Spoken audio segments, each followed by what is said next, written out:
Hey everybody, it's Reagan, House's Barbecue. What I do, these are called rib tips. Whenever I do a competition, I start off with the spare ribs, pork spare ribs, and then I cut this part here off, and this is what you would order in a restaurant called rib tips.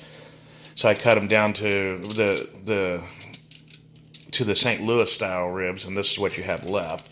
So I don't want to throw it away, so I saved these, and like today, it's a cold day in Kansas, so we're going to go ahead and throw these on the smoker. What I like to do is I like to take my all-purpose rib and I go across it pretty heavily. This is what I would do on the actual ribs. I want to show you guys how thick I put this on there.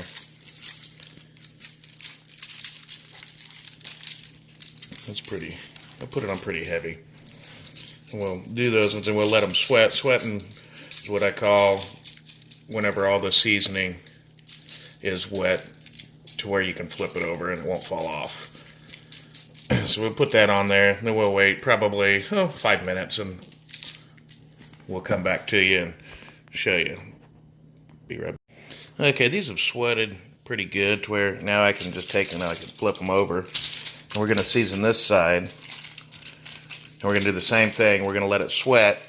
This time we'll probably let it sweat, maybe 10 minutes. And then I'm going to season them again with the second layer on the top side to where it's pretty heavy. There we go.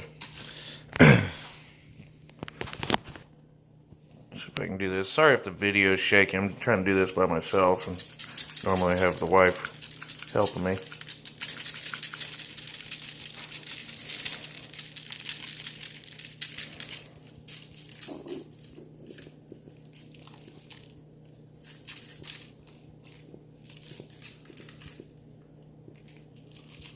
So, yeah, you can do about like that. Try to get these edges, you know, we want every bite to have a good bunch of seasoning on it.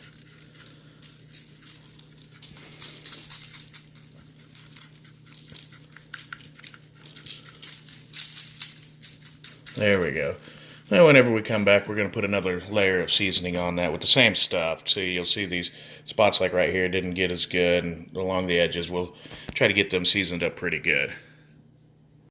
Alright, we're back here. We're going to do this second layer of seasoning on here.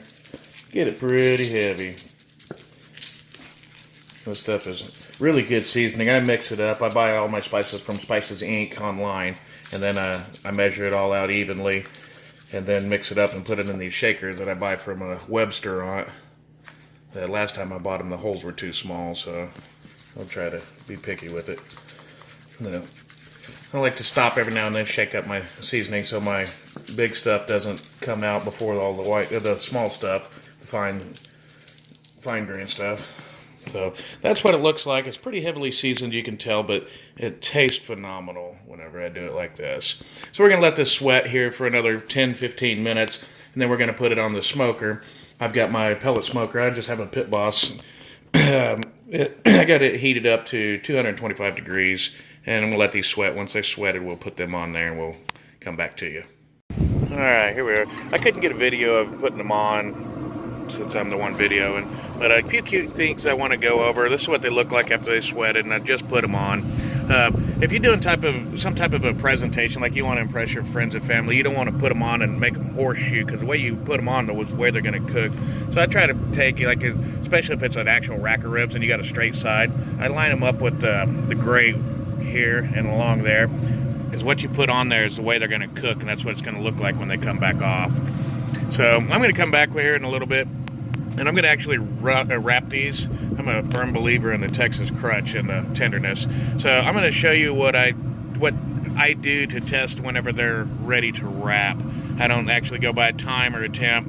I actually cook to a color, so I'll show you the color I want and then the dryness on the outside. All right, I'm going to show you here. These ones here, they've been on for almost an hour. Normally, actual ribs would take a little longer. I would take, scratch right here. And see, I still got some seasoning coming off on me. See if I get that to focus. Whenever this gets dry to the touch, you can scrape on it and nothing's coming off. See, that one there is getting close, but it's still a little bit wet. But whenever that gets dry, you can actually scratch on it and the seasonings don't come off. That's whenever it's time to wrap. Alright, now we've been on for about an hour and 15, hour and 20 minutes. Now you see the color that they are. That's a nice auburn color. That's the color we're looking for right there. So then I'm going to go ahead and just kind of scratch on that. Nothing coming off over here. It's pretty dry, but it's still tender, not dried out. So this is where we're going to just go ahead and pull them off of the smoker. I'm going to take them inside and I'm going to show you guys how I wrap them. Here on some foil, I've already had some brown sugar and a little bit of honey put on there. So what I'll do is I'll just take these rib tips and I'll put one here. I'm going to put them meat side down. About the same size.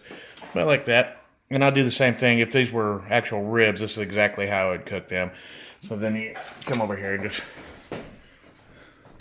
put that one there. I'm going to put 3 of them in that one over there. If it was just a slab of ribs, then I would just put 1 slab in 1 wrap of foil, but that's how we're going to do it. So I'm going to put some more I'm going to sprinkle some more brown sugar and honey over the tops of these, and I'll come back.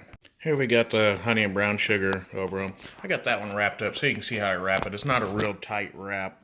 Just looks fantastic, though. Look at that. So we just kind of flip this end up over, and then this one, and then their edges over. So it's not a tight wrap, so it kind of lets a little bit of the steam out.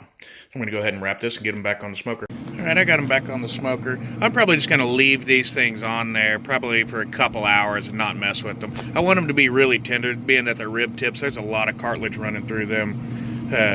I want the meat to just be able to fall off of them. If it was a competition and you was actually doing ribs, you'd want to temp it and pull the ribs off around 195 to 206. But this one here, we're just going to leave it on there for a little extra time and get that stuff falling off that cartilage so we don't have to work with it so hard. Alright, these rib tips have been on here for about another hour and a half. I got this instant read thermometer here showing we're right about 210. So I'm going to go ahead and pull these off. I think they're pretty tender. You don't have to use a thermometer. You can actually just do a probe test, go like that, and see if they're tender enough for you. But I think they're done enough. I'm going to go ahead and pull them off here and take them inside and let them rest for a little while. Here's what your rib tips are going to look like when they're done. That juice right there is just phenomenal. It's so good. So you just pull right apart. I always like to dip them in that and try it out. Very, very good.